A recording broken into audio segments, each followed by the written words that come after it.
Radiasi elektromagnet. Perkenalkan, nama saya Ahmad Ilham Martin, nomor absen 1 dari kelas 12 MIPA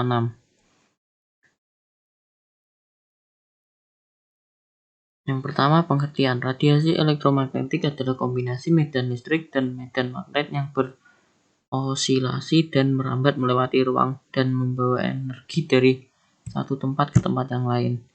Cahaya tampak adalah salah satu bentuk radiasi elektromagnetik. Penelitian teoritis tentang radiasi elektromagnetik disebut elektrodinamika sub bidang elektromagnetisme. Ini adalah contoh gambar.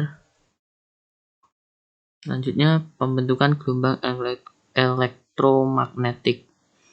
Gelombang elektromagnetik hanya dapat dibangkitkan oleh muatan-muatan listrik yang selalu dipercepat, misalnya muatan listrik yang bergetar atau disebut arus bolak-balik. Gelombang elektromagnetik disebut juga radiasi elektromagnetik yang terdiri atas getaran medan listrik dan medan magnetik yang berjalan menjauh dari muatan-muatan yang dipercepat. Maxwell menyatakan bahwa perubahan medan listrik harus menimbulkan medan magnetik. Muatan kedua bola selalu berubah terhadap waktu secara sinusoidal sehingga dihasilkan medan magnetik yang juga selalu berubah terhadap waktu secara sinusoidal. Antena dipol listrik. Cara kerja antena dipol listrik sebagai pengirim sinyal atau transmitter. Antena dipol listrik terdiri atas dua batang logam yang berbaris seperti sebuah barang yang panjang.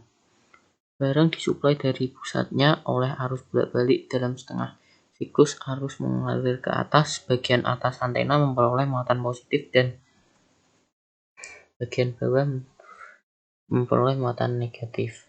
Ini adalah contoh gambarnya. Hipotesis Maxwell.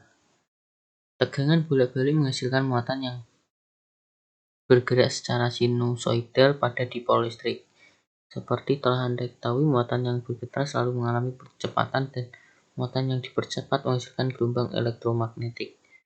Terbentuknya gelombang elektromagnetik dikemukakan oleh Maxwell.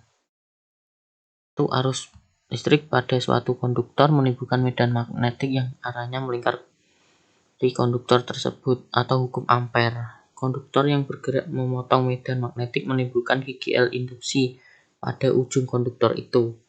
Perubahan flux magnetik yang menembus bidang kumparan kawat menimbulkan arus induksi pada kumparan kawat atau hukum Faraday. Perubahan flux listrik menimbulkan medan magnetik atau hukum Maxwell.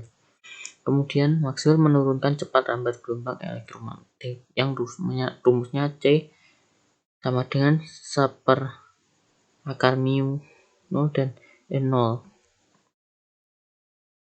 Selanjutnya, pembentukan hipotesis Maxwell. Kecepatan perambatan gelombang elektromagnetik di ruang hampa yang dihitung oleh Maxwell memiliki besar yang sama dengan kecepatan perambatan cahaya. Berdasarkan hasil ini, Maxwell mengemukakan bahwa cahaya merupakan gelombang elektromagnetik. Gagasan ini secara umum diterima oleh para ilmuwan, tetapi tidak sepenuhnya hingga akhirnya gelombang elektromagnetik dapat dideteksi melalui eksperimen. Gelombang elektromagnetik secara pertama dibangkitkan dan dideteksi melalui eksperimen yang dilakukan oleh Heinrich Hertz tahun 1857 sampai 1894. Pada tahun 1887, setelah kematian Maxwell, Hertz menggunakan peralatan seperti yang ditunjukkan pada gambar berikut. Kan percobaan Hertz dengan menggetarkan pemutus arus, terjadi getaran listrik pada rangkaian sekunder yang nampak sebagai loncatan bunga api A pada kawat yang dilekukan sampai ujung-ujungnya berdekatan, tampak terlihat adanya loncatan bunga api B. Manfaat radiasi elektromagnetik dalam kehidupan sehari-hari. Gelombang radio. 1. Gelombang radio atau MF dan HF untuk komunikasi radio dengan memanfaatkan sifat gelombang F dan HF yang dapat mencapai tempat yang jauh, dan gelombang radio UHF dan VHF untuk komunikasi satelit. Gelombang mikro. 1. Untuk pemanas microwave. 2. Komunikasi radar atau radio detection dan tracking. 3. Menganalisa struktur atomik dan molekul. 4. Dapat digunakan untuk mengukur kedalaman laut. 5. Digunakan pada rangkaian televisi. Sinar inframerah. 1. Untuk terapi fisik, menyembuhkan penyakit cacar dan encok. 2. Untuk fotografi, pemetaan sumber daya alam dan mendeteksi tanaman yang tumbuh di bumi dengan detail. 3. Mengeringkan cat kendaraan dengan cepat pada industri otomotif. 4. Sinar inframerah di bidang militer dimanfaatkan satelit untuk memotret permukaan bumi meskipun terhalang oleh kabut atau awan. Selanjutnya sinar tampak. 1. Membantu penglihatan mata manusia. 2. Menggunakan sinar laser dalam serat optik pada bidang telekomunikasi. 2. Sinar ultraviolet.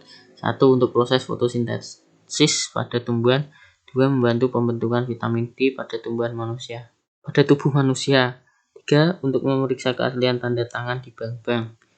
Sinar X. 1. Dalam bidang kedokteran untuk memotret tulang, jantung, paru-paru, dan melihat organ dalam lainnya tanpa pembedahan.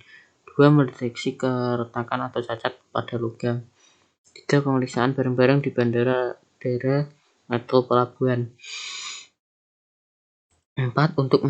Untuk analisa struktur bahan atau kristal. Sinar gamma. 1. Dalam bidang kedokteran digunakan untuk terapi kanker dan sterilisasi peralatan medis, pembuatan varietas tanaman unggul tahan penyakit dengan produktivitas tinggi, mengurangi populasi hama tanaman atau serangga, mendeteksi keretakan atau cacat pada logam, sistem perunut aliran fluida atau misalnya aliran PDAM, dan mendeteksi kebocoran. Dampak secara umum baik pada manusia maupun hewan, radiasi elektromagnetik dapat menyebabkan kerusakan sel saraf, menurunnya dan atau bahkan hilangnya konsentrasi, merusak sistem kekebalan tubuh, meningkatkan tekanan darah, hingga gangguan tidur dan perubahan aktivitas otak. Sekian dari